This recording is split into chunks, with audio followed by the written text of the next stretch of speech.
arin nga ni. Maray pa, aramon niya to unyan sa DCGB. Nata, ano man dapat kong maaraman dyan? Ata, magdaog kita. Aramon niya to ang kakaibang mga impormasyon, mga istoryang mapapakinabangan baguan panguntuhan. Totoo yan. Uya na ang programang Aramon Nyato digdi sa DCGB. Kaiba si Mardela. Aramon Nyato.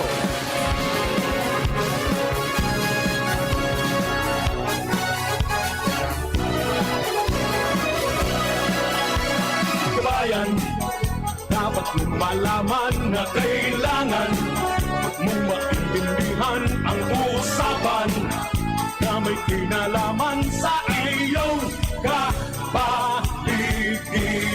Gaya ng aming sinabi, makinig ka dito sa inyong bahay, makikaming dito sa programa Mardela, ating kasama. Mga tugang, good morning po sa Indo ka boss. Welcome back sa yung programa. Aramon niya itong pong aldaw. Halipat lang pong eribanan ta. Kaya nasa linya na po. Nasa Zoom na. Sa tuya pong featured guest ko niya po na pagkaaga. Para pagrulayan taan mga pwede niya itong gibuhon in our small little way. Para makakontribute kita mga tugang sa padagos na adaptartakan climate change na mapababata ang padagos sa pag-init kang kinabahan, pwede tang gibuhon. May hapot nga ni Adi, kung kita ngayon nagsisave ng kwarta, nagsisave kita ng oras, nagsisave kita ng memories, are we saving seeds? Yan. Yung mga pisog ngayon, pag-save naman, o pagkakaon, dati barabad ka sana sa basurahan. Okay? Okay? Mga dugang nasa linya po ang sa tuyang mga pag-iriba sa Lohokan, Bicol, pero pwedeng grupo ng mga communicators na minaprinteran ko niyan para makaedukar, asin makagibo ng mga aksyon, mga tugang sa ano yan, pagkakaigwa ng climate change actions, asin solusyon. Yan, okay? Si Sir Rom, partner, Sir Rom Candasa, answer po sa mga aktibo na amigo ta, mga tugang not only sa turismo, pati sa heritage, ngunyan pati sa environment, gabos na. As a whole, holistic ini si Sir Rom. Ayan. Sir Rom, malipot lang po ang oras na, no? Okay po. Yes. Siguro, tawan good morning everyone. No? Opo. So, thank you Ka-Atom Mars sa pag-invite sa mo ni Mavic Conde, ang co-convener po ng Bicol o Malohokan. Okay. So just to give you a brief idea bakit po kami nag-come up with this, we are three advocates po ng climate change and social impact po na ito. So Bicol o Malohokan po. Sir, can you hear me? Ayan. Yan po. Yan. So ang Bicol Umalohokan, ang Umalohokan po kaya those sa panahon po ng mga dato at saka mga maharlika, meron pong Umalohokan, yun po yung mga nagkukwento, yung nagbabalita sa mga bayan. So we created the group kasi po pare-pareho kami na mga speakers, we are communicators po. So Mavic is solution journalist po na award-winning. Apple Addison is also a Sustainable Gold Development Champion. Ako naman po sa Sustainable Tourism naman po. So, ang aim po kasi nung aming project is aside from having adaptation and mitigation, ano ba yung mga magagawa ng mga common na tao para masustain natin yung agriculture, yung climate change. So, to give you more idea about it, I want to ask Mavic to describe bakit ba kailangan natin mag-save ng seeds? Ayan. Hello Mavic, good morning. Welcome to the show. Ayan, walang sound si Mavic. Ano lang nakamute ba si Mavic? Nakamute ba? Okay, Mavic? Hello? Hi, hello. Ay, sorry.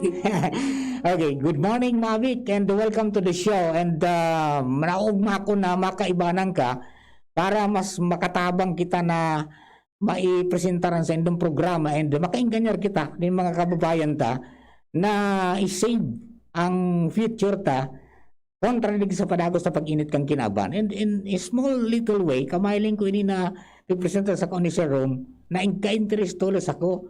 Sabi ko, tama nga pag kumain ka, saan mo dinadala ang seeds ng kinakain mo? Di ba sa basurahan instead of saving it para itanim mo o tumigay mo sa pantanim sa ibang mga magsasaka? Mabik, go ahead please. Okay, thank you po for this time. And okay, so bakit kailangan mag-save ng seeds? Una, traditional na itong ginagawa ng mga farmers natin bago pa tayo nasakop ng mga ng Espanyol at ng iba pang na talaga to ancient practice na among farmers, especially indigenous people. So na ito? So natural ito sa mga farmers. So ngayon napatunayan na may pandemic na mas lalo natin itong kailangan kasi yung mga nagsisave ng seeds is may available silang supply, hindi sila nahirapan nung may pandemic, nung nag-lockdown, nung supply ng farmer supplies, hindi sila nahirapan ma-access yung seeds kasi meron silang nakaimbak at hindi lang sa sarili nilang mga bahay kundi dahil may community seed library. So yung campaign namin tungkol dito is hanapin yung mga Filipino seed savers, tapos ipaklala natin sila paano ba nila ito ginagawa at yung mga sumusuporta sa kanila katulad ng mga NGOs, halimbawa sa Benguet, yung Global Seed Savers Philippines, ang Masipag, ang Rice Watch Action Network, sila may mga nagawa na silang mga pagsuporta dito sa mga magsasaka kung paano ba nila mai-enhance pa ito para kung sakaling may sakuna or may disaster na sira yung crops nila, sila mismo, yung farmer to farmer support mismo, kaya. So hindi aasa sa charity, sa donation, na napapakita nito na talaga itong practice is na-achieve yung communal autonomy. Hindi. So ngayon naman is paano makakatulong yung LGU para naman ma-adapt ito sa kanilang agricultural programs and at the same time ma-integrate yung climate resiliency. Yun, parang two-prong, Mabik, nakatulong na tayo para makabawas sa climate itong pagkatuloy na pag-init, magkaroon tayo ng climate change actions. Mayroon pa tayo sa food security. Yes. Yes. Saka Ka-Aram Mar, yung ginagawa po namin ngayon, kasi ito po is a model already sa Northern Luzon.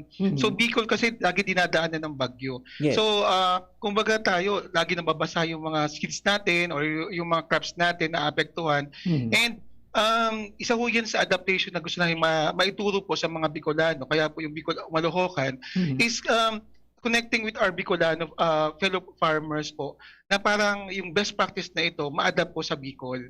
Kasi di ba po Ka-Aram Mar, yung mga lolo't lola natin sa mga dapog baga sa mga may mga pigbabala dyan ng mga seeds. Yun po yung mga magandang klase po ng seeds. Halimbawa po, yung puno ng santol, maganda yung bunga niya, matamis. Iniipon po yung seeds ng mga lolo't lola natin. Yes. Pero ngayon po kasi dahil convenient na, marami ng supply, nakakalimutan na natin na mag-save ng seeds. May So throw yun away, po gusto nating ibalik. throwaway culture na. Yes po, yes po. Ayan. Okay, so maganda ito, But then how do we engage the LGUs to support? Because siyempre, kailangan yata natin ng lugar na paglalagyan ng mga seeds natin, or is it only ilagay lang natin to sa mga bahay-bahay natin? Ano ba ang sistema? Well, sa tingin tama si Mavik, actually we can start at home. Pero po ang maganda nito, si Mavik po kasi kumukonect na sa DOLE, sa DA, sa mga ibang agencies na may funds. Kasi kami po is kami po yung spark to sa advocacy. Yeah. So yung may mga resources po are those LGUs, national government agencies na magpopondo po dun sa programa para po magkaroon ng isang communal library nga, sabi nga ni Mavik kanina.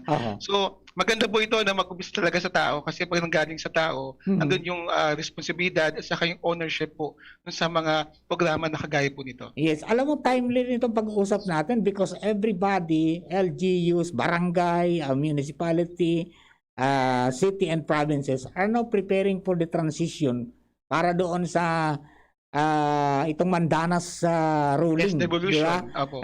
Yung mag-full devolution. So tama-tama, baka pwedeng madadagdagan yung pondo nila, mag-earmark sila ng kaunting pondo para dyan sa seed bank. May add din po na ang maganda kasi is approved na yung na-revise na po yung Organic Agriculture Act of the Philippines. So ang main feature nun is yung participatory guarantee system. So ito po ay isang lokal na certification system. So di ba dati kasi yung third party certification system ang mahal nun, hindi ma-afford ng mga smallholder farmers. So dito sa PGS kumbaga nasaklaw yung itong mga nagsisid ng saves, at meron na rin talaga mga LGU na nagsusupport ng PGS. So ang magiging concern na lang since ngayon nasa LGU na yung responsibility to implement this. So maaring makatulong yung mga LGUs na although konti sila, kung paano ito mapaprioritize. Kasi nagawa na nila So, maaaring makakuha tayo doon ng insight sa mga nag-implement na nito.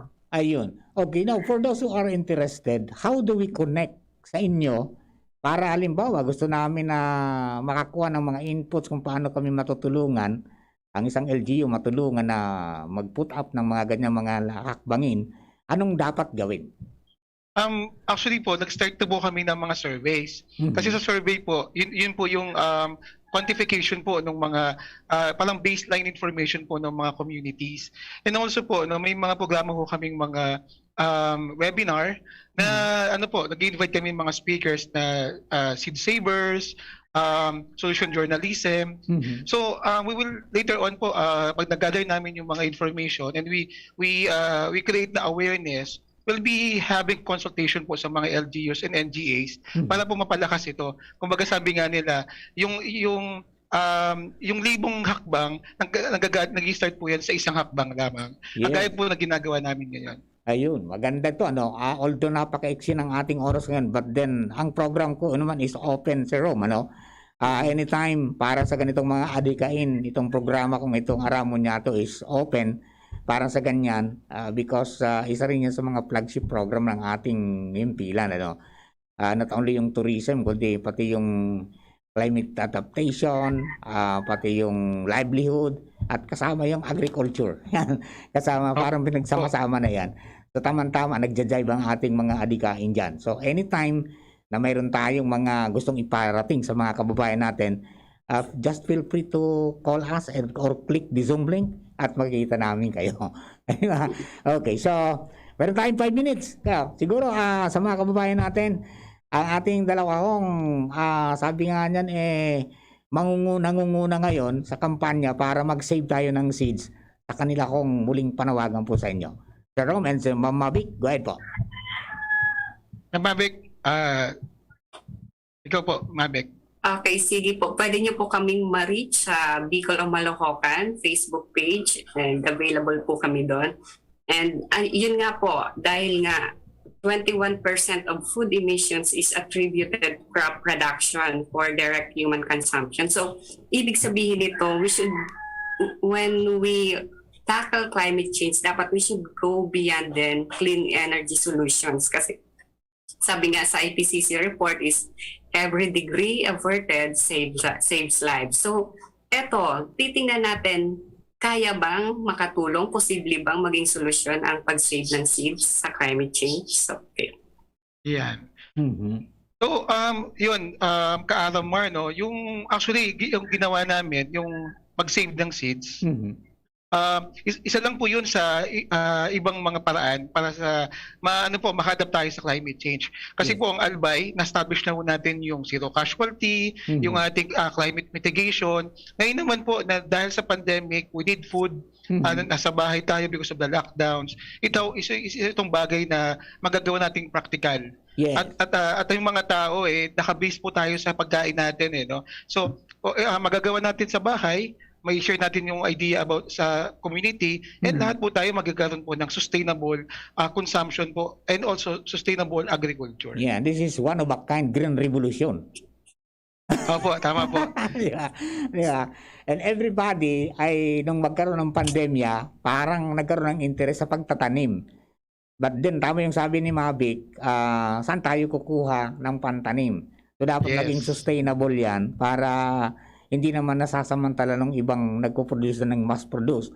But itong pag nag-save tayo ng seeds, makakasiguro tayo ng itatanim natin is organic. Correct. And sure po na mabubuhay yung seeds. Yes. Kasi yung mga binibili po sa mga market, those are general seeds po. Kung yung nakuha natin galing sa atin, galing sa puno mo natin, alam na natin na mag-survive siya at mataas ang chance na mamunga siya. Yes, at saka iba yung pinili na, di ba? Kaysa yung sigurado talaga.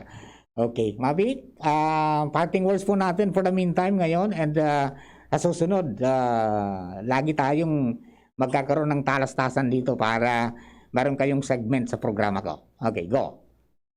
Magpapasalamat na lang po ako kasi binigyan niyo po kami ng space sa inyong programa, and sabi nga po ni Sir Mar, so anytime you can reach out to us, and anytime din po as long as you want us here, magbibigay po kami ng panahon. Maraming salamat po. Thank you very much, Mavic. Sir Rome. Salamat Sir Mar. Salamat sa time ninyo and sa advocacy.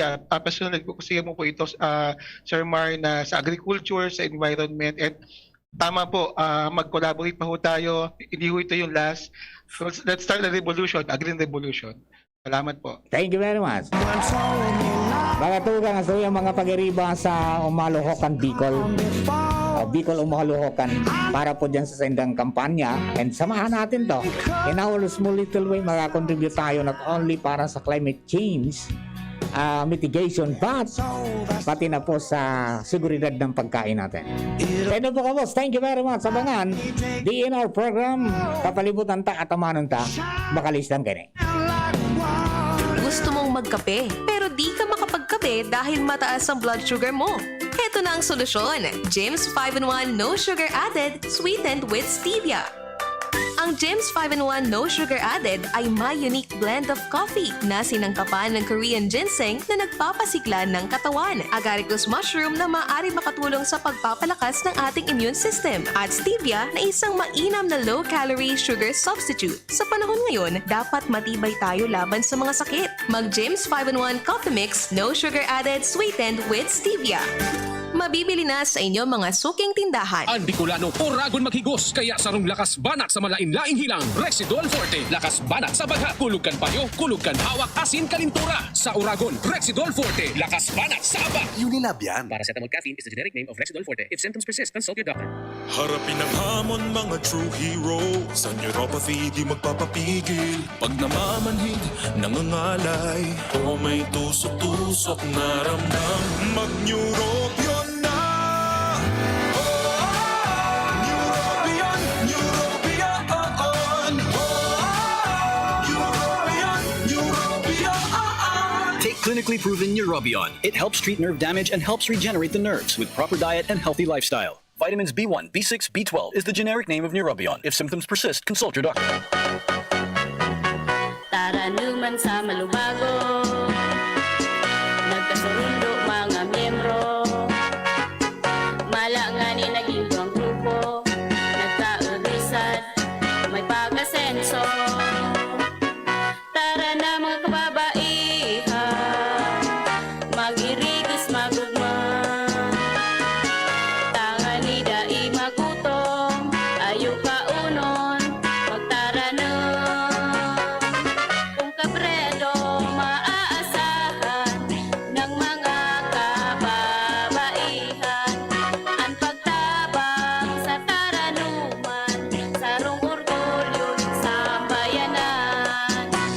si Mr. Marlon Mercado, Doctor of Philosophy in Alternative Medicine para sa Best Cafe 8-in-1 Coffee. Ang guyabano, mangustin, malunggay, agaricus mushroom at barley grass ay mga halamang mayaman sa antioxidants, vitamins, minerals at iba pang beneficial substances na siguradong malaking tulong sa kalusugan ng tao. I'm glad na lahat ng ito ay nasa Best Cafe 8-in-1 Coffee. Kaya para sa akin, the best ang kaping ito. Best Cafe 8-in-1 Coffee enriched with stevia, no sugar added. Awarded by the Golden Globe as the best organic herbal coffee for 2019. Available in drugstores and supermarkets. Best Cafe 8-in-1 Complete Coffee Mix. Available at Micro Savers, Pioneer Supermart, Radyo Natin, Blossoms Drug, Virac Lucky Supermart, and Citizens Drug.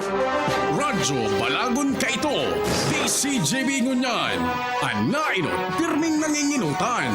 Always number one. Always number one. DCJB, 729 kHz. Enot sa Bareta, Enot sa Gabos. Alas 11:01. Halik sa DCGB News Base, ang pinakahuring bareta, oras-oras. Hinali na kan gobyerno ang mandatory quarantine sa mga pasalidad para sa fully vaccinated na malaog sa nasyon. Inisigun kay Presidential Spokesman Harry Roque kung magnegatibo sa RT-PCR test 72 oras o tulong aldaw bago magbiyahe sa nasyon na pinaghalian ninda. Imbes kay ini, sinabi ni Roque na ang mga traveler na ini o obligaro na magserarom na sana sa home quarantine sa laog nin 14 dias. Yan ang pangalas 11 bareta, halidigdi sa DZGB News Base. Ako po si Angel Mustaza. Ang mga baretang ini hatod sa Indo kan mga